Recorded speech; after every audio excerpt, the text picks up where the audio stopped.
So you'll remember my example of the bird. If we have a bird in a cage at home, what would it mean for the bird to be free? Well, first, very obviously, if we take the bird out of its cage and just let it be, well, that's fine. That's freedom from coercion. That's freedom number one. On the other hand, there seems to be a more exalted view of freedom. If we just let the bird out of the cage, it might well die if it's not properly integrated into its natural ecosystem. The bird is truly free if it's able to live its bird life, if the bird is able to live up to its birdness, if the bird can fly like it's supposed to, hunt for worms like it's supposed to, etc. That's freedom number two, freedom in accordance with virtue. Well, there's another freedom that exists in our culture, and it may well be the most dominant one. This would be that the bird isn't really free unless it is able to realize its wishes. This bird in particular doesn't want to hunt for worms. It wants to collect acorns like a squirrel. In fact, it doesn't really feel like flying either. It really just wants to run around like a squirrel. It likes to squeak like a squirrel. It wants to do everything real squirrel-like, When this bird is living its dream, then and only then is the bird really free. That's freedom number three, freedom by self-creation. So we're going to learn about this kind of freedom and more, including a breakdown of Let It Go, the song from the movie Frozen. I think you're going to find it pretty interesting. I'm Jim Horan, the Worldview Bro.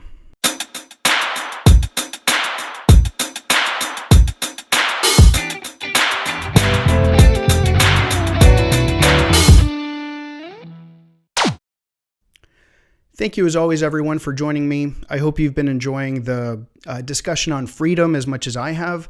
We're going to close the freedom series today with this discussion of freedom number three, freedom by self-creation. Now, obviously, the idea of a bird only feeling itself to be free if it can live like a squirrel is ridiculous, or it ought to be ridiculous. And yet, we all obviously see how familiar this is. And it's pretty obvious what I'm touching on.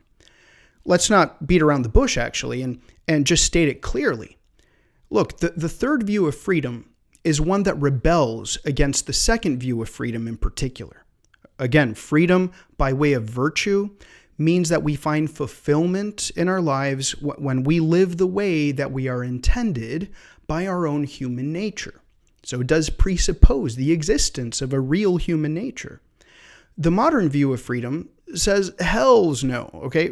And for three reasons. First, they might say, we don't know what human nature is, and I don't trust anyone who tells me, okay? Secondly, there probably is no such thing as human nature and natural virtue anyway. Thirdly, even if there were such a thing, we still shouldn't abide by it. We ought to set our own vision of what is right or wrong, of what is worthwhile. We should live our own truth and live authentically. Now, these slogans are, of course, super familiar to us. But I need to emphasize this once more. This vision of freedom is one of self-creation. This vision believes that each person ought to make up their own worldview, their own moral universe, their own version of reality. To put it in a way that shouldn't be flattering, this vision of freedom is one in which we are our own God. And look, I'm obviously not making this stuff up. I mean, we should recognize that this vision of freedom is the prevalent one in our Western, even American society. Look, I'll give you an example from the Supreme Court of all places. In the plurality opinion of Planned Parenthood v. Casey, the court gives a now very famous definition of freedom. It says, at the heart of liberty is the right to define one's own concept of existence, of meaning, of the universe, and of the mystery of human life. Wow, I mean, that's spot on what I'm saying about freedom number three, right? The idea of freedom number two, by contrast, is to figure out how the universe works, and then we try to fit into it. The idea being that it would bring us peace and happiness. It would bring us fulfillment if we can adapt ourselves to the way the world works. Like the bird that's going to be living in its ecosystem doing everything that birds do. But instead of living in accordance with nature, freedom number 3 is at war with nature. It is. It's at war with anything that would place a limit on human willfulness, right? And look, I mean, there are like a thousand of examples that we could break down in our culture. I mean, because it's everywhere. So let's pick an example that's a little more fun than like the Supreme Court. And I think the Disney movie Frozen is actually a perfect example. I don't think there's any song in Disney's repertoire that's as aggressively postmodern as Let It Go. So let's take a close look at this crap. Okay, so I'm not going to sing it, by the way. All right, so the snow glows white on the mountain tonight, not a footprint to be seen. A kingdom of isolation, and it looks like I'm the queen. The wind is howling like the swirling storm inside. Couldn't keep it in, heaven knows I've tried. Okay, so of course in Frozen, the kingdom of whatever is like in real trouble, right? And they obviously need leadership and good governance. But on the other hand, the good of society is not necessarily the same as the good of an individual. And, you know, yeah, that's actually pretty interesting. We could have a good discussion about that. Oh, but she's actually not going to try to resolve this conflict. She's done trying. You know, she couldn't keep it in. Heaven knows she tried. All right.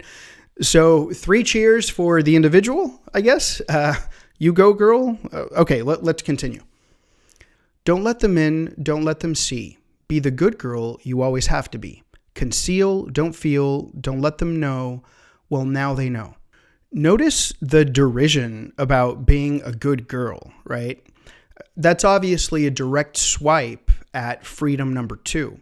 And you're going to find that in vision number 3, I mean, they hate the idea of goodness and virtue, right? Because look, goodness and virtue demand that you conform yourself, right? That you conform your will to something outside of you, a right and a wrong, a natural law, okay?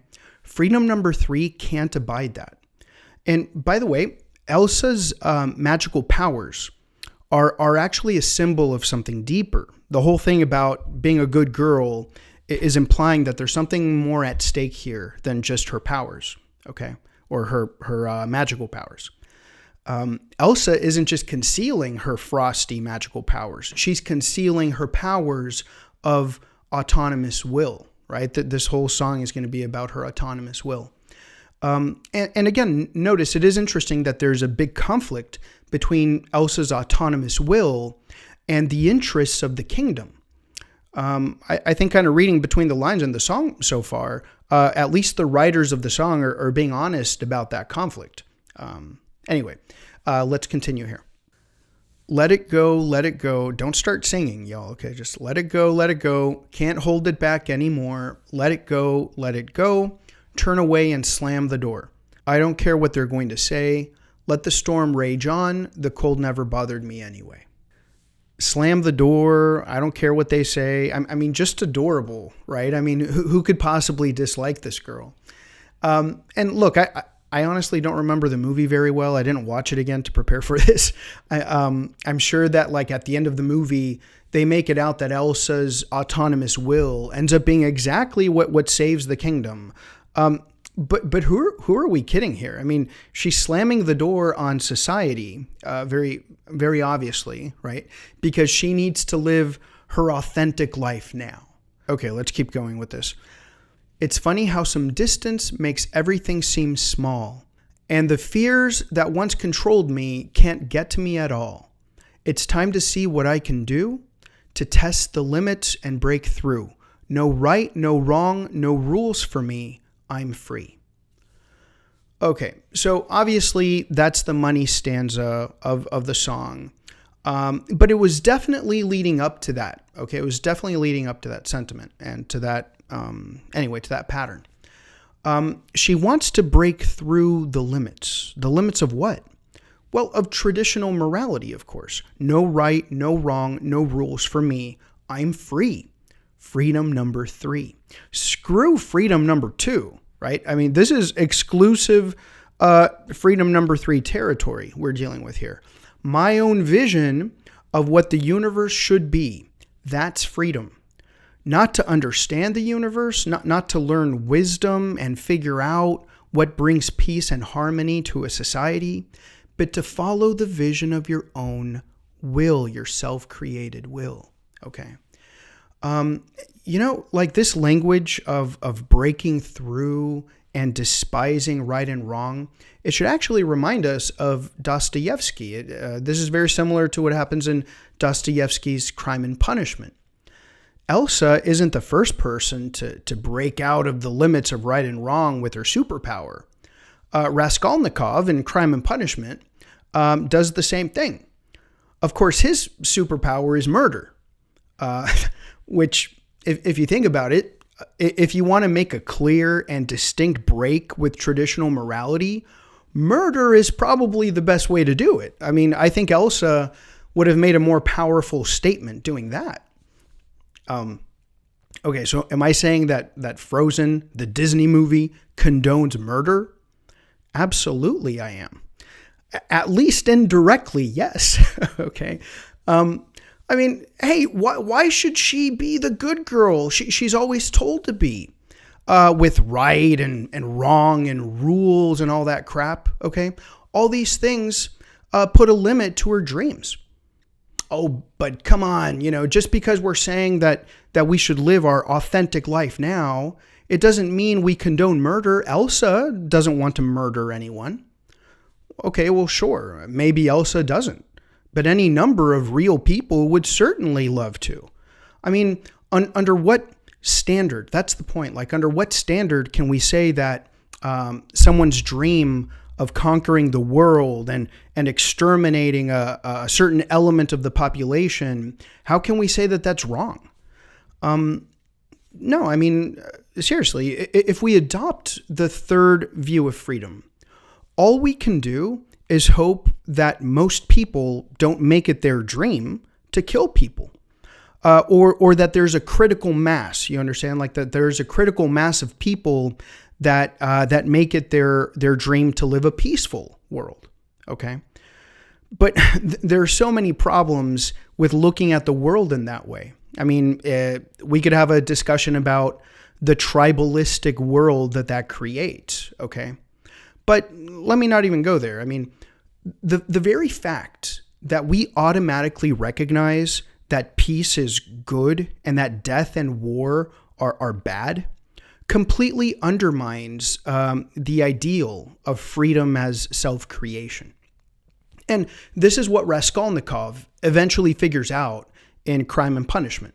Okay, he thought, like Elsa, that the limits imposed by traditional morality are just arbitrary constructs of civilization. He thought that he could build his own personal view of reality, his personal version of reality. Okay, but right after he commits the ceiling-breaking murder of his life, okay, he is immediately undone by his conscience. And although at first he tries to play it off like it's just his weakness, he eventually becomes convinced that the whole fabric of reality is pointing at him and calling him murderer. Okay? So, like Abel's blood in the Bible, the pawnbroker's blood from Crime and Punishment, the pawnbroker's blood cries out from the very earth. I mean, not literally, but that's kind of what it's evoking. Raskolnikov's fantasy crashes against the reality of natural law. That's the lesson in Crime and Punishment. And look, that's the whole ball game, y'all, with the versions of freedom that we've been analyzing. Both freedoms 1 and 2 operate within the natural law in different ways, okay? But freedom number 3 is a rejection of it. Freedom number 3 purports to be a positive freedom, right? Remember what we mean by a positive freedom and a negative freedom, okay? It purports to be a positive freedom. It's all about constructing our truth, right? It's about living our truth. So it's a constructive argument. But it's actually more properly a negative freedom because it's a freedom from reality. It's a freedom from nature. It's a freedom from the truth. And this actually explains, in my opinion, a lot of the evils of our age. Well, let me go ahead and skip to the last chorus of the song. And notice that there's yet another dig at the vision of virtue. Okay, so it ends like this. Let it go, when I'll rise like the break of dawn. Okay, again, like I'm creating my own universe. Okay, sorry. Let it go, that perfect girl is gone. There we go again, okay? That perfect girl is gone. Here I stand in the light of day. That probably means the light that she's creating with her will, right? Let the storm rage on. The cold never bothered me anyway. Okay, let the storm rage on. The cold never bothered me anyway. I don't really care about the rest of society, okay? Freedom demands that I live my self-created vision, right? No matter what storms, no matter what people say, I'm going to do what I want. And anyway, I mean, we get the picture. That's Let It Go. That's the movie Frozen. I think it illustrates very well what freedom number 3 is. And, precisely because it's the most prevalent vision of freedom, we can really pick from anywhere in the culture, and we're going to get a good representation of it. Let me close our discussion on the different views of freedom that we've learned about by just briefly comparing Frozen to another Disney movie that's like very different from it. And I think that would be Pinocchio. You got to go back to the classics to find anything worthwhile, right? And look, I just want to briefly point out some of the obvious differences in Pinocchio. I mean, I think it's pretty obvious that Pinocchio is informed by a freedom number 2 vision and not a freedom number 3 vision. So Pinocchio is instructed to let his conscience be his guide, to stay on the straight and narrow. First of all, notice how Pinocchio's conscience isn't just a product of his self-creation, okay?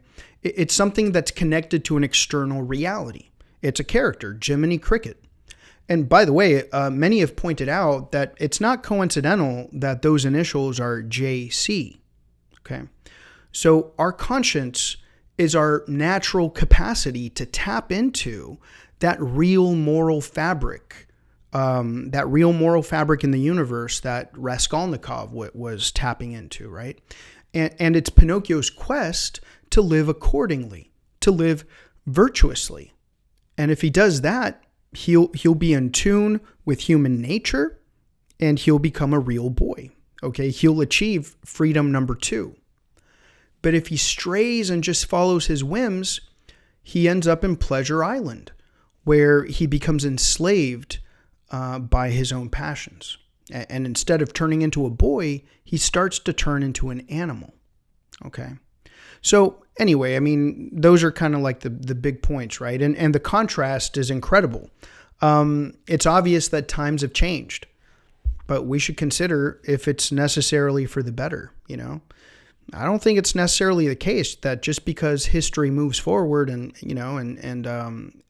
things change, don't take it for granted that things change for the better. Now, look, my main purpose with this series on freedom was simply to show that there are, in fact, different visions of freedom, that they kind of coexist in conflict, even though there's one that's more prevalent than the others. And I leave it to you guys to draw your own conclusions. But look, I obviously have a preference. I don't believe that anyone can be neutral when it comes to talking about worldviews, right? Our own preferences and our opinions do come forward when we discuss these things, okay? So, I mean, if you don't mind me speaking very openly about this, I think that freedom number 3 needs to go, along with the postmodern soil in which it lives. And yet this is the moral vision that dominates Western civilization right now. I just think it's time to cast off that vision. I think it's evidently true that although we live in a time of wealth and prosperity that is like unparalleled in human history, I'm talking about Western civilization, okay? We're at the same time at our most confused and depressed and unfulfilled. It's like we're stuck in Pleasure Island. and we're not real boys and real girls, you know? Because look, to the extent that we deny the moral law of the universe, we deny what it means to be human, and we slowly turn into donkeys. We need to stop telling lies and let our conscience be our guide. Okay, so spoiler alert, we'll pick up on that later.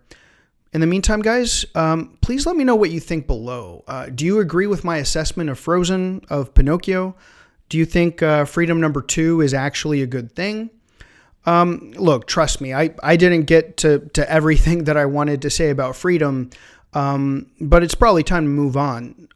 So do let me know if you still have any questions about it, if you're still confused about the different visions, and can you have like a combination of them or something like that? So anyway, also please make sure to like the video if you liked it, if you're getting anything out of it. Don't forget to share with your friends. So I'll see you next time, guys. Thank you so much.